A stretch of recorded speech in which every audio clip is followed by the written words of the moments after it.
না, কে বললো আমি ডাইনি? আচ্ছা, এই মাইক্রোফোনটা একটু ভলিউম বাড়াবেন, আমার একটু জোরে কথা বলতে। আপনারা ঠিক আছেন, শুনতে পাচ্ছেন? আচ্ছা। আহ, আমি ডাইনি না, আমি চুড়েলও না।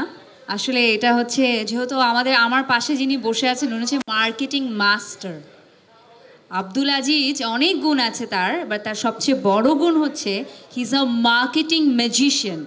উনি জানে কি করলে, কিভাবে করলে দর্শকের নজরে সেটা পড়বে।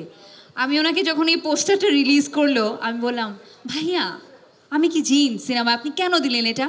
বলছি কি, আপনি জিন কি জিন এটা তো অডিয়েন্সের জানার দরকার নাই, আমি এটা দিব, দিতে হবে। তো তখন আমি নিজেকে দেখলাম, দেখে আমার কাছেই মনে হলো যে অর্ধেক মানুষ আমাকে চিনতেই পারবে না যে এটা আমার ছবি। বাট হ্যাঁ, অনেকেই চিনতে পেরেছে। সো মুভিতে আমি কি সেটা আমি এখন রিভিল করব না।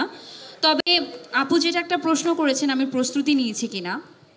আমার 10 বছরের ক্যারিয়ার আব্দুল আজিজের থ্রুতে, জ্যাজ মাল্টিমিডিয়া থ্রুতে 2015 সালে আমি সিনেমাতে পা রেখেছি। এর আগে আমি এই টেলিভিশনগুলোতে উপস্থাপনা করতাম। মানে হাজার হাজার টেলিভিশন শো, স্টেজ প্রোগ্রাম আমি উপস্থাপনা করেছি।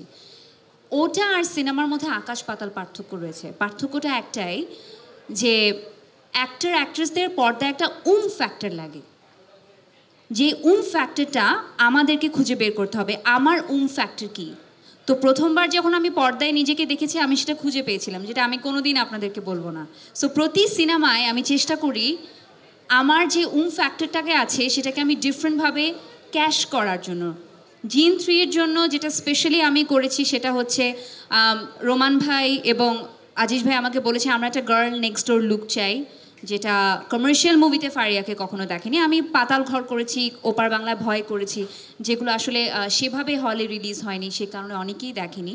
সেখানে I have a very girl next door look, but বাংলাদেশের জন্য দেশীয় সিনেমায় আমার কখনো হয়নি সেভাবে।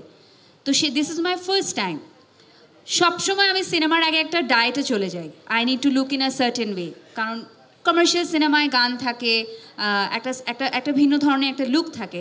বাট এই প্রথম সিনেমা আমি পেট পুরে খেয়েছি, ভাত খেয়েছি, বিরিয়ানি খেয়েছি, যখন যেটা, মানে আম্মুর সকালে নাস্তায় ডিম ভাজি রুটিতে মানানি, কারণ আমার ওয়েটস নিয়ে টেনশন করতে হয়নি।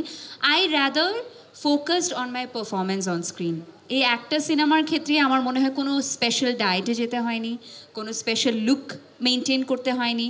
আমি যে নর্মাল বাসার সেতু, আমার ডাকনাম সেতু, সেই সেতু হয়ে আমি প্রতিদিন ফ্লোরে আসতাম, হালকা একটু মেকআপ করতাম, চুলটা খুলে দাঁড়িয়ে যেতাম। বাকি আমার টেকনিশিয়ানদের ভালোবাসায় আমাকে এরকম দেখা গিয়েছে। আই হ্যাভ টু সে, আমাদের ডিওপি, আমাদের লাইটে যারা কাজ করেন, আসলে এনারা না এনাফ ক্রেডিট পান না। এনাদের কারণে কিন্তু আমাদের এত দেখতে সুন্দর লাগে, নাহলে তো আল্লাহর কী দিয়ে পাঠিয়েছে।